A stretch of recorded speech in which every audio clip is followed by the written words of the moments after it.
Welcome to the Halacha podcast Leman Yishmu with Harav Yosef Yeshaya Braun, Mara Da'asra, and a member of the Crown Heights based Din. This podcast is brought to you by the Ask the Rav platform in partnership with Leman Yilmedu, the premier institute for practical halacha learning. So the first shaila is very relevant in terms of hilchas birchas hanenin of brachas.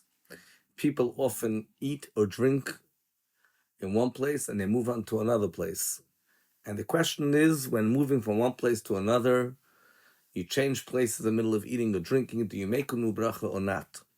So the halacha is that if a person changes places whenever they're eating or drinking any food or drink, except for something on which you make a brichas hamazon, or even something that you make a me'ein shalish, which means either al hamichya, al hagefen, or al ha'etz, except for those items, anything else on which you make a ger-in-process, even though your mind was not distracted from the food, you did not have what we call in halacha hesach hadas.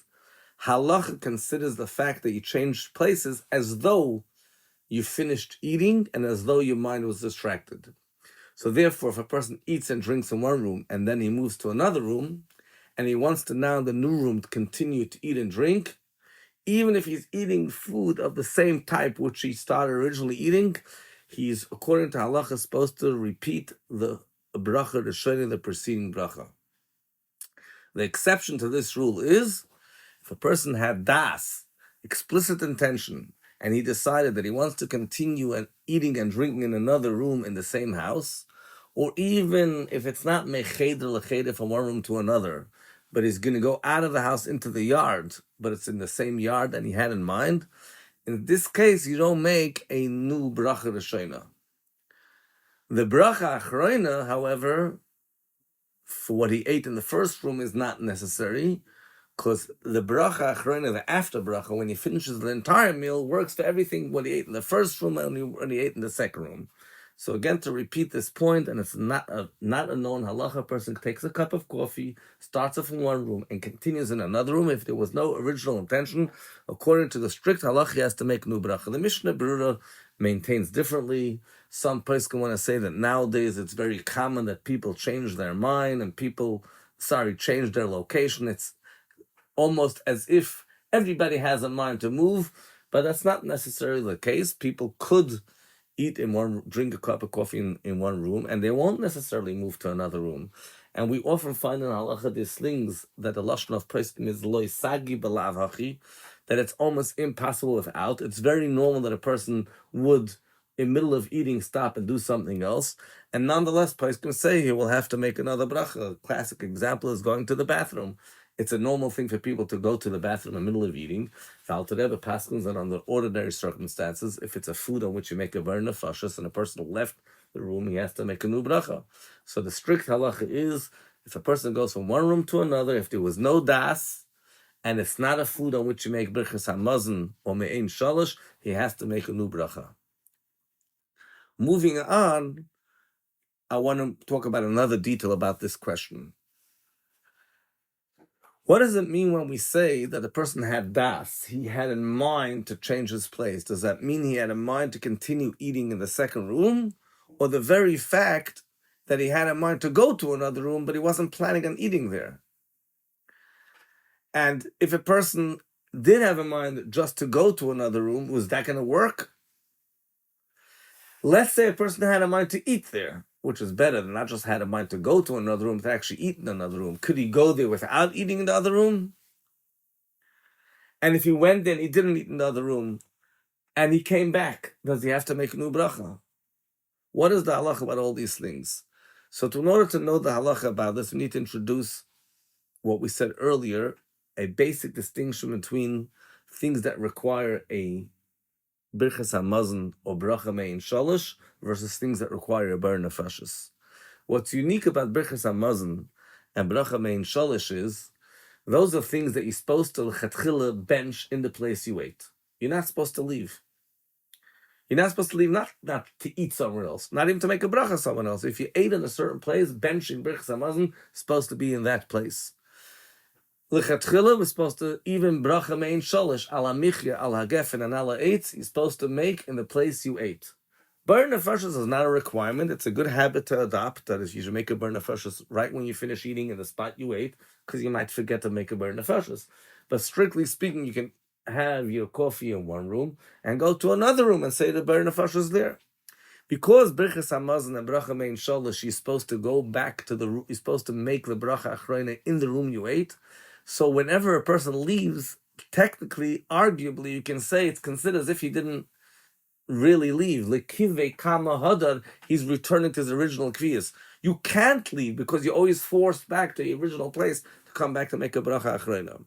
And therefore, halacha makes a distinction that the rules of Shini Makim, while on the one hand, it's worse off, you're not supposed to leave in the middle of a meal of Hamoitzi, it's worse off because you're supposed to come back to bench, but the very fact that you're supposed to come back to bench means that when you left, you didn't really leave.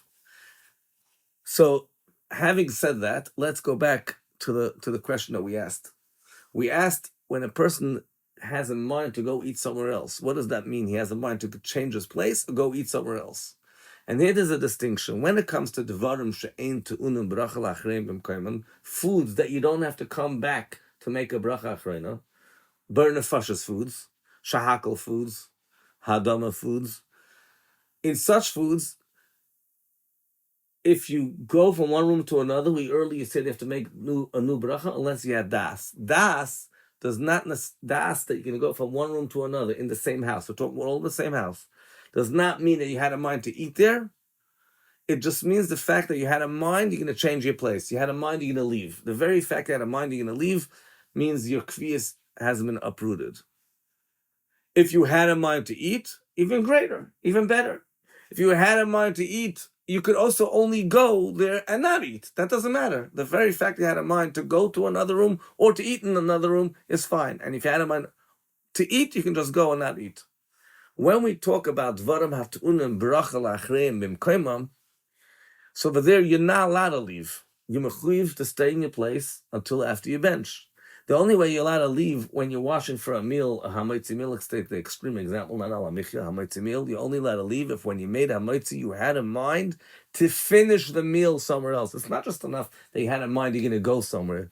You have to have in mind that you're going to go finish the meal somewhere else.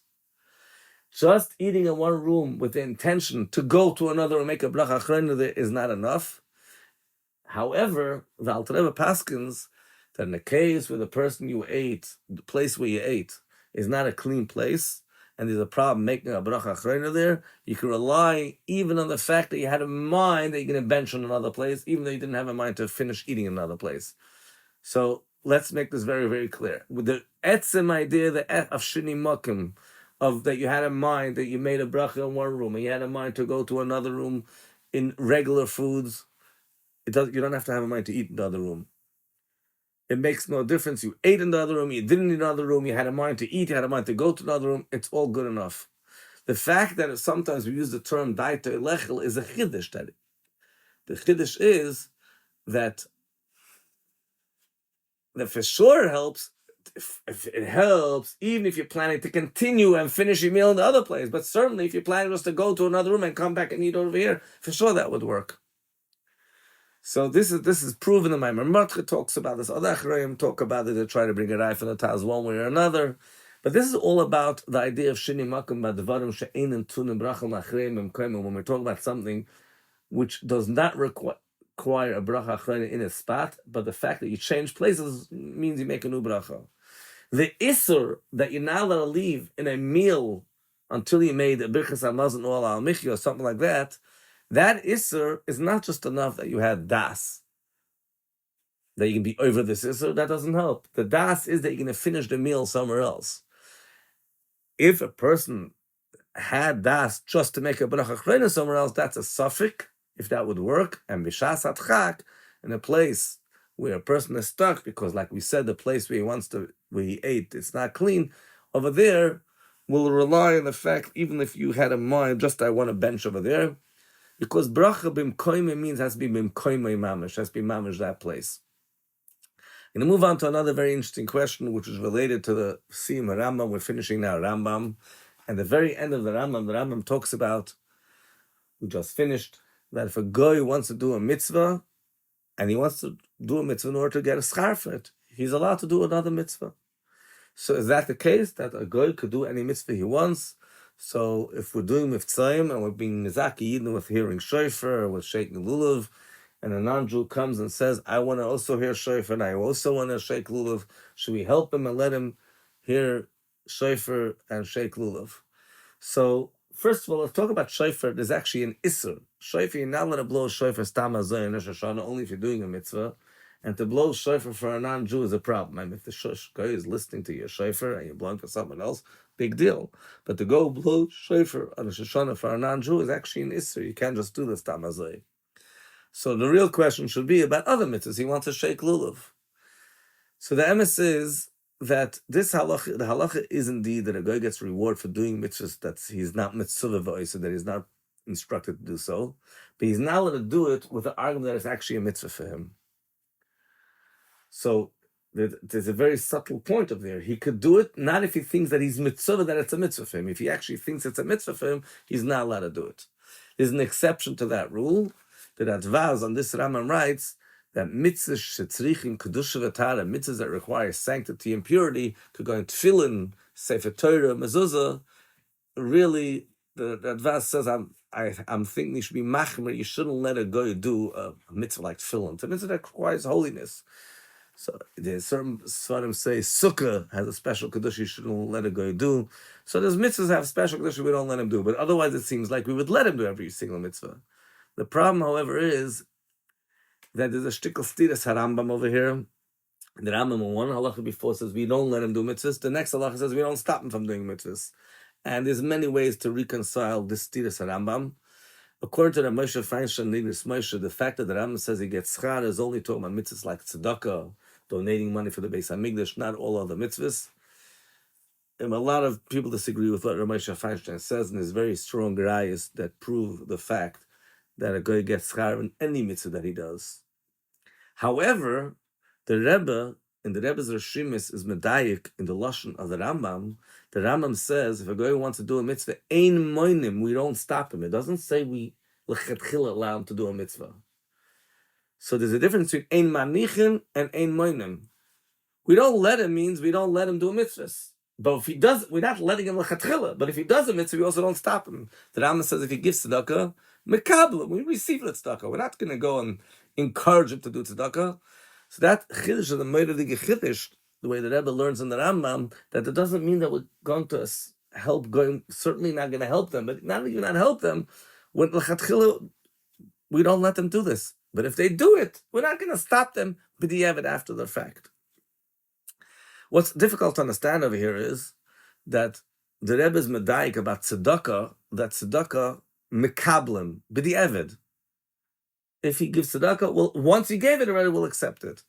And he makes a distinction between tzedakah and kibbud avim. David ben Nesina, we know the famous story, they did kibbud avim and he was praised. So the Rebbe says that's something which is common sense. Seichel Anushi says you're supposed to honor your father and mother, and that's something we'll let a guy do. So, but the Rebbe doesn't explain, isn't tzedakah also a logical thing? Shouldn't we let him do tzedakah? Tzedakah is also Seichel Anushi. Common sense says you should give charity. It seems like what the Rebbe is really trying to say over here is, it's not a chiluk in kibbud avim versus tzedakah. The story of David ben Nesina was that he did kibbud avim based on logic. If a guy is going to do tzedakah based on ethics, of course there wouldn't be a problem. Bnei Noach, actually, many sikhs that Rebbe talks about, Bnei Noach have the mitzvah of tzedek or mishpat. Anshes doim were punished because yad ani ve'evi lo hichzika. They didn't support poor people. So it's actually part of the guy's mitzvah is to support and give tzedakah. It could very well be that the Rebbe is talking over there not about tzedakah in general, talking about tzedakah to Yidden. That's the lashon Harambam seems to imply that. The guy who wants to give tzedakah to Jewish people, which involves other issues, chesed l'umim chatas, bivosh tzira tishavarna, different places where we learn that it's not a positive thing for going to give tzedakah to the Jewish people. That may be something that the Rebbe says is only mekablim b'diavad. One more point on this matter is that the Rambam actually doesn't even talk about a guy. He talks about a ben noach. The Rambam is very, very precise in his language. Sometimes he uses the word ben noach, sometimes ger toshav, sometimes guy. In this halacha, when he says that if a guy does a mitzvah, we don't stop him, he says bnei noach. And if it means bnei noach, that means someone that's accepting upon him, not a guy that does avodah zarah, No, someone that's accepting all the sheva mitzvah, he wants to take on other mitzvahs, but he knows that he's not mitzvah. We won't stop him. So never mind that there are certain mitzvahs we stop him. Number one, mitzvahs of kedusha v'tara. Number two, we don't stop him is only b'diavad not lechatchila. Number three, it's only if he's a ben noach. To go and assist someone and give him a lulav in mitzvah for sure would be a problem. There's also other issues altogether that people will see him doing it. They might think he's Jewish. It creates nafik b'nei churvik, create some negative concerns, but that's besides all of that. On that note, this brings us to the next question. A guy is in the process of converting, and he wants to put on tefillin. He wants to learn how to do tefillin. So he's allowed to put on tefillin, pasla tefillin, maybe even kosher tefillin. So earlier we said that mitzvos, that on the one hand, even a ben noach is allowed to do mitzvahs, so we don't stop him from doing mitzvahs. This guy is more than a ben noach; he's actually on the process of becoming a yid. But we also mentioned that the Radva says that a ben noach, when it comes to mitzvahs that require kedusha v'tara, sanctity, purity, like tefillin, he gives an example of tefillin. I'm inclined to be strict that we shouldn't let a guy put on tefillin. So can we let a guy who's becoming Jewish, but he wants to put on tefillin because he wants to learn? How else is he going to learn if you don't let him? So this Radvaz is a chumrah. It's not a halacha. It's a chumrah not to let goyim put on tefillin. It's not an isur min hadin that a guy is going to put on tefillin. We know that an eved, a servant, a slave, if his master puts on tefillin, on the eved he goes free. Not because it's usur for the slave to put on tefillin, because it's not the derech of slaves to put on tefillin, not usur. There are rishonim that seem to imply there's an isser for an eved to put on tefillin. It's a zilzul in the kedusha of tefillin, but the word usur, by the way, you find many times, the word usur does not mean it's usur min adin. It could be usur mi midas chasidus. It's not a pious thing. It's a pasnish. A guy should go put on tefillin. So now if we're talking about a chassidish guy and a non-pious thing, we have to weigh one thing against another when we're talking about a guy that's one on the path of becoming a yid. There's a thing about not bringing tefillin to the house of a guy, but at the same time there's a halacha, they're allowed to daven in a guy's house, and it's clearly talking about with tefillin. And the halacha that you can't bring tefillin to a guy's house is a guy that's worshipping avodah zarah, with not a ben noach, and certainly not someone who's about to convert.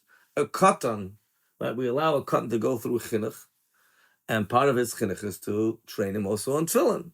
So we have a guy that's also needs training, and his training is also on tefillin. We let a guy learn Torah when he's going to convert. A guy is not allowed to learn Torah. But if he's about to convert, almost all the Mefarshim say that's how we teach them Torah. That's the Gemara. They all came to convert and they want to learn the whole Torah on 1 foot. Some Rishonim hold the lot if you can keep Shabbos. Okay, that's a massive chiddush. Sefer Chassidim says he's not allowed to eat Nevel Satrefes when he's about to convert. But Torah for sure we teach him Torah. Torah is asr min hadin for a guy. A guy is chayav mis if he learns Torah. And we're allowing a person that wants to convert to learn Torah. The Rambam writes that Torah was given to Yidden and lechol haroitza lehisgayer. And anybody who wants to convert. You could twist the Rambam that he means anybody who wants to convert after he converts, but the implication is if he wants to convert, he's already allowed to learn Torah. The Rambam does write elsewhere in his Shal Sechuvas that a guy has to stop, is not allowed to learn Torah, Achi is Gair. But Achi is Gair doesn't necessarily mean until he converts, until he's ready to convert. Because the Rambam had a shit that he tried it even to Christians. Only Arabs are not allowed to learn Torah because he's afraid they're going to teach the Torah in a criminal way, lefi hagdemaisem hamavsadis, not in a normal way. A person is about to convert, he's learning Torah l'shem mitzvah because he wants to convert, there wouldn't be a problem for him to learn Torah. So if he's learning Torah in order to know how to keep Torah, he's learning putting on tefillin, so he should be baki v'ragel and learn how to put on tefillin. We know how long it takes for a bar mitzvah boy till he knows that he puts on tefillin properly. One of the explanations why we allow of someone who's converted to learn Torah, because once he's about to convert, he's already partially considered legaba, the isra of Torah, like a yid. It's not that we allow him because we have no other choice. He's already on his way to become a yid, so he already has some halachas of a yid. So certainly when it comes to something which is not an isra, learning Torah is an isra. Putting on tefillin is a chumrah, is a chassidus. So why should we be machmer on him? Now, there is a Reb Kiva Eger, he actually holds it now allowed to teach a guy Torah even if he's about to convert. Nobody follows that. And a lot of people say even if Akiva Eiger meant only things that are not relevant for him for his conversion. The basic halachas of Torah you have to teach him. The Moshe Feinstein goes further and he says that Akiva Eiger was talking about a goy which wants to convert, but the government is not allowing him yet to convert. So he's not in the process of conversion at this stage. Therefore, Akiva Eiger didn't let him learn Torah. But tefillin for sure wouldn't be a problem. Some people are worried that maybe he's going to put on tefillin, he's going to marry a Jewish girl. But from all the sources we brought till now, that implied we don't have that problem. Even the Radvaz said a guy shouldn't put on tefillin. He said machmas kedusha v'tara, not because we're worried he's going to marry a Jewish girl. If we know he's about to convert, it is noch chayil lechatchila. There is a halach you're not allowed to give a talis to a goyish laundromat. Now, first of all, the halach is you're allowed to. The Gemara brings a chumrah, but it's only a chumrah as a bizayin. The bizayin of giving a talis to a Jewish laundromat is a chumrah. And some people, by the way, suggest that part of the chumrah is because they ruled the tzitzis, so that wouldn't apply here altogether. Most importantly, in this case, the guy wants to put on tefillin. We're not talking about someone who's going to sell him, lend him. He on his own wants to put on tefillin. He's asking if it's the right thing to do. We should give to a guy tefillin. I can hear the argument. He was asking on his own. So there are some contemporary svarim that write to be machmer. They made a halacha that a guy is not allowed to put on tefillin. Is chayiv misa. Chazal never said that. Chazal only said he's not allowed to keep Shabbos and learn Torah. And indeed, I found the Yad Shol, which is an early Prospective, writes clearly that he's allowed to learn Torah, and that's indeed, not learn Torah, and even put on tefillin. So a guy is allowed to put on pasla tefillin if he's about to convert, and even kasher tefillin. Moving on to the next question. There's a halach you're not allowed to make a shul kapandaria, a shortcut. You're not allowed to use a shul as a shortcut. It's a bizoyim for the shul. Often we have a shul that has two rooms that are adjacent to one another. Both are rooms that are used for davening. You need to go through the first room to get to the second room, and you want to go to the second room to daven and learn there. Are you allowed to use the first Beis HaMedrash as a shortcut to go to the second room? So certainly if there's no other way, you can't get to the second room only through the first room, that would be permitted. But in this case, you could go around, go upstairs and through the steps and go through the Nashma, and go all around and go through the back door and through outside. So if there is another way, it's the right thing is to use the other way. It is a design for a shul. There's room for leniency. You can argue it's l'tzorech mitzvah. It's one considered almost like one. There's two rooms in one shul, so maybe it's not even considered a throughway. It's like in the same shul itself. There's no issur of going from one part of the shul to get to the second part of the shul. Interesting, the Makar Chaim, the Chavisir, writes that you shouldn't use the bima as a throughway.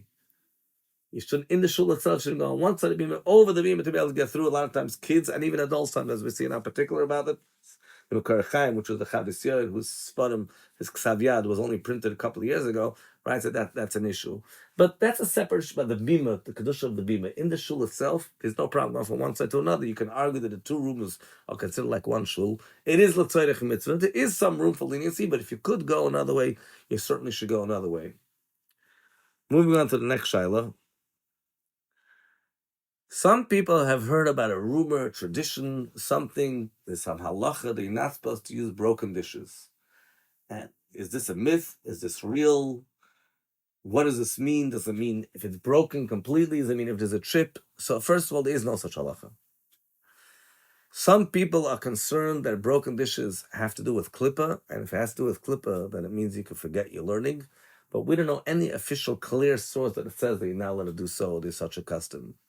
But even those who have this custom that applies to only if there's a break in the dish, not if there's a chip or a defect, number one. Number two, it doesn't mean you're not allowed to use such a dish. It means they shouldn't eat from such a dish. And even those that are particular, women don't have to be particular. The isurim of kashal shichel do not apply to women, according to many opinions. Obviously, if the chip is dangerous, you got to be careful. You shouldn't hurt yourself with a chip. The one place where there's a problem, where a keli shaver in halacha is that for koshel bracha, for benching, for kiddush, you need to have a kos which doesn't have any cracks and chips in it. Oh, that's a special halacha, one of the asara dvarim of koshel bracha, which means that otherwise it's not a problem. Many svarim have tried to find a source for this kpeda. The only source I know is from the Kaf HaChaim, who writes this on his own, that if you eat out of broken dishes, it's kashal l'shicha. We do know sources that a broken dish is associated with klippa. It's actually found in the Haggadah Shal Pesach, found by us in our Haggadah. it comes originally from the Mishras Chassidim, from other sources, that a kli shaver is associated with klippa, that it's kashal shichi, you're not supposed to eat out of a kli shaver, not a chazal, not in darizal. This is an extra hitter. We have often a rule, dayechem asher asal chatayru, we're not looking for extra chumanis and durim, there's no source. But even according to that source, it's only in eating in a broken dish. It's not more than just eating in a broken dish, not more than that. And that itself, like I said, we don't have a source. The very fact that kosher bracha needs to be complete implies that everything else doesn't have to complete. Some people say the problem is making a bracha of a food in a broken dish. Even that doesn't have a source. So a lot of contemporary poskim talk about this. I should point out that the Rebbe's broken dish that the Rebbe had for the Seder, there's a whole debate back and forth if they were able to see the defect, if they were not able to see the defect.